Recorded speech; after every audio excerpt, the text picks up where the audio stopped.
Nabi Ibrahim alaihi salam. Dengar dia doa apa? Rabbana ghafirli wali walidayya walil mu'minina yauma yaqumul hisab. Wahai Tuhan kami, ampunkanlah aku dan kedua ibu bapaku dan kaum mukminin pada hari hisab, hari kiamat kelak. Allah ajar kita doa Nabi Nuh dalam surah Nuh yang ujung tu apa?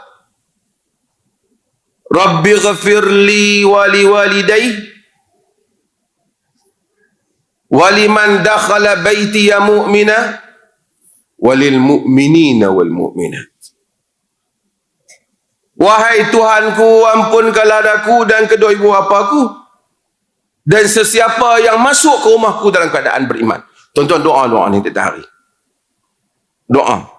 Sujud kita dalam tahajud, kita doa.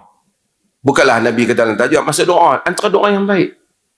Orang yang masuk rumah kita dengan baik, orang masuk, orang bawa rezeki, orang jadi tetamu, orang jadi, supaya semua orang yang mari rumah kita, Tuhan ampun. Tapi Nabi Nuh kata, walil mu'minina wal mu'minat. Dan pada orang yang beriman, lelaki dan perempuan. Dia doa. Tuhan rakam semua doa para Nabi ini. Supaya Tuhan nak ajak kita supaya hampa kena doa macam ni.